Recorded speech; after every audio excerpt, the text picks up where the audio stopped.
Jan Suraaj party के संस्थापक प्रशांत किशोर ने चुनाव परिणामों की नैतिक जिम्मेदारी अपने ऊपर लेते हुए सरकार और व्यवस्था पर तीखे प्रहार किए।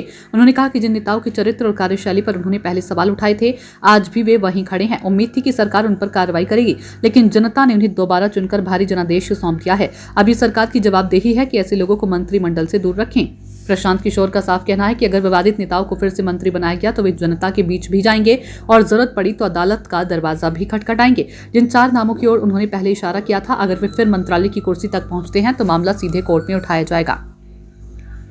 प्रशांत किशोर ने आरोप लगाया कि आजाद भारत के इतिहास में पहली बार किसी सरकार ने चुनाव से पहले 40,000 करोड़ रुपए बांटने जैसे वादे किए और इसी आधार पर एनडीए को अभूतपूर्व बहुमत हासिल हुआ। उन्होंने कहा कि लोगों पर यह आरोप लगाना गलत है कि उन्होंने 10,000 रुपए में अपना वोट बेच दिया। बिहार का कोई भी नागरिक अपने भविष्य या अपने बच्चों का भविष्य इतनी मामूली रकम में नहीं बेच सकता। उन्होंने ये भी खुलासा किया कि हर विधानसभा क्षेत्र में करीब 60 से 62,000 मतदाताओं को 10,000 रुपए बांटने और अतिरिक्त 2 लाख रुपए का लोन देने का वादा किया था। यही नहीं, सरकारी अफसर ड्यूटी पर रहते हुए लोगों को समझा रहे थे कि अगर एनडीए सत्ता में लौटी तो उन्हें ये लाभ मिलेगा। इसके लिए जीविका दीदियों का भी इस्तेमाल किया गया।